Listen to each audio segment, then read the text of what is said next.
Babailov, and Igor is a world-renowned artist and portrait painter, world-renowned, and I'm not exaggerating. I'm going to tell you in a minute some of those who are fortunate enough to have portraits painted by Igor. But before I do, let me tell you, he comes from a very artistic family. His father was also an artist, a painter. His father was also a poet and really an academician. His mother was an acclaimed award-winning teacher of biology and chemistry. So he comes from a background of academics and very well-educated people. He painted his first portrait at the age of 4. And I want you all to know, I have a granddaughter who's age 5, and her artistic work is, well, just think about that. You all, I hope he'll share some of his work with us, maybe some pictures, but he was really a child prodigy. He began his formal training in art education at the age of 9. He competed in a contest to go to the academy in Russia, where he's from, among thousands of applicants, and was selected as the one scholarship recipient to attend the top university in the country of Russia. I could go on about his academic credentials, I won't, but let me just tell you some of those whom he's painted. He painted President George Bush, and that portrait is hanging in the Bush Presidential Library. First Lady and Senator and Secretary, and perhaps our next president, Hillary Clinton. He's painted General David Petraeus. He's painted Pope Francis, Pope Benedict XVI, Pope John Paul II, Nelson Mandela, Rudy Giuliani, Vladimir Putin, Regis Philbin, Ted Lazenby from down the street here, Boomer Esiason, Reggie Jackson, and I don't want to leave out, he also, because I saw this, he's painted Dr. Wayne Wells. So on that list of famous portrait subjects. I could really go on and on about his many accomplishments, but I want to tell you 2 quick anecdotes that I think I was going to say are not in the Cedar Log, but since nothing's in the Cedar Log, that kind of goes without saying, but they wouldn't be in the Cedar Log. The first thing I'm going to tell you is that I had the privilege of having lunch at Igor's house a few months ago, and his wife Mary fixed us just an unbelievable, exceptional 7-course authentic Italian meal. Now I want you to know that meal was enhanced a little bit by the fact that we had wine pairings with every course. By the time we got to dessert, it was really good, but it was just an exceptional, I mean, what a treat that was.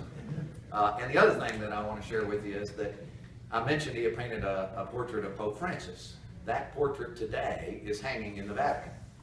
However, a few months ago, when I dined at Igor's home over in South Nashville in Brentwood, that portrait was hanging in his studio, which is immediately adjacent to and attached to the back of his home. And we got to tour his studio, and I saw the portrait of Pope Francis, which is, you know, as tall as this room, and just a magnificent work. I got to see it up close, and while he wasn't looking, I put a little stroke down on the bottom of that. So now I too have something hanging in the Vatican. I didn't really do that, but I really wanted to. It was just a magnificent experience to visit his studio. Please join me in welcoming Mr. Igor Babailov. The great portrait stills, the great portrait painting goes far beyond photography, and it's why I'd like to mention about this, because today often there is quite often misunderstanding about what the portraiture is, and especially when they can mix it with photography and even the artists who paint portraits. Quite often they take a picture and they just copy a picture, but the portrait, the real fine art portrait is it's more than just a visual likeness, because it's and you're going to see in my works quite often I try to incorporate a story behind the person to tell the story. So basically, when we look at the painting, let's say 100 and 200 years from now, you'll be able to tell who that person was, and all the details about even education, and family, and what the person liked. So to me, it's a story more than just a visual image. This painting I did.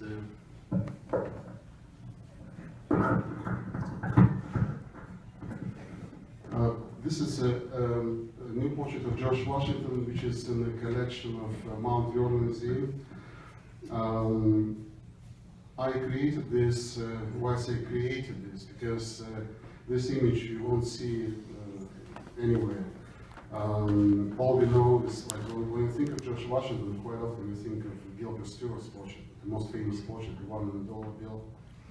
And so what I did when I was working on the concept, I was looking for the most accurate likeness, because I said to myself that there should be more references than just Gilbert Stuart.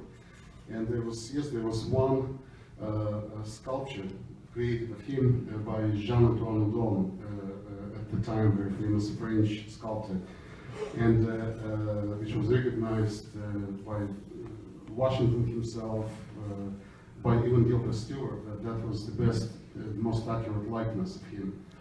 And which is the statue is in Richmond, Virginia, the capital. So what I did, I created a painting based on that sculpture. So I turned sculpture into painting. This is a portrait of a judge in New York. It's the oldest judge in the state of New York. And in my paintings, quite often the hands, if the hands are involved, they play a very important role. So the hands should speak too. The old masters used to call the hands the second portion. So in here you can see the hands, like one hand he's thinking, he's making a decision, he's an important decision. But then the other hand is resting on the book, the law. So whatever I make, whatever I say, whatever I think is based on that one law. And then there is a family photograph. Portrait of Pope Saint John Paul II,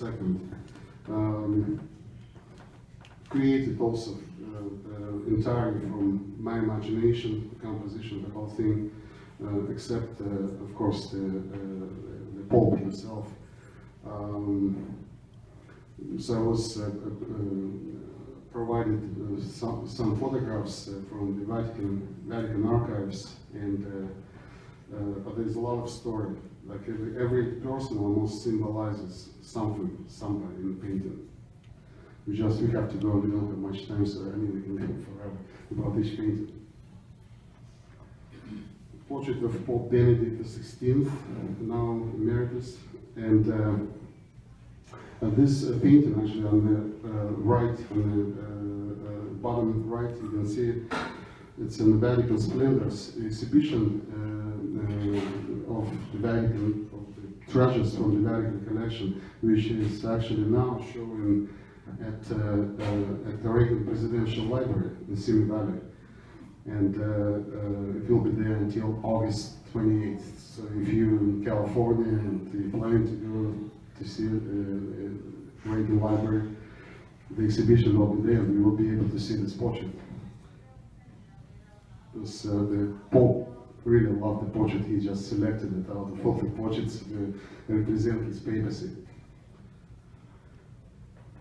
Portrait of President Bush.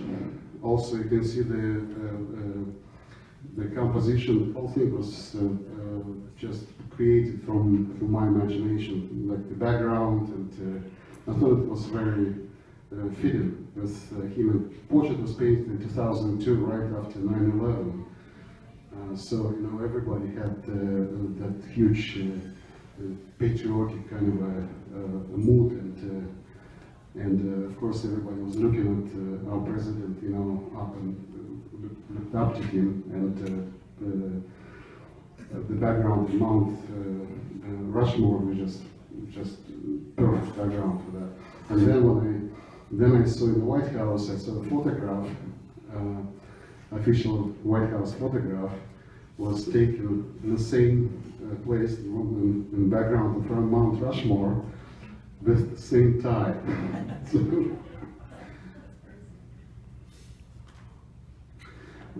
His Holiness Pope Francis. You can see there's on the left there are sketches. I've done several sketches when I was a year before, like in 2014. I was in America and was able to work from life.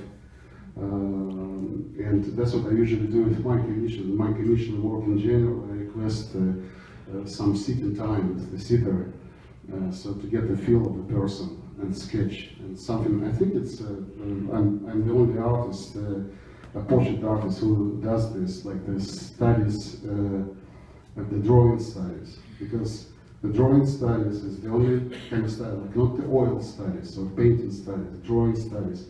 They require the precision, because if you make a mistake, it will show right away, it will show up right away. And the artists, they don't like to show their mistakes to their clients, right?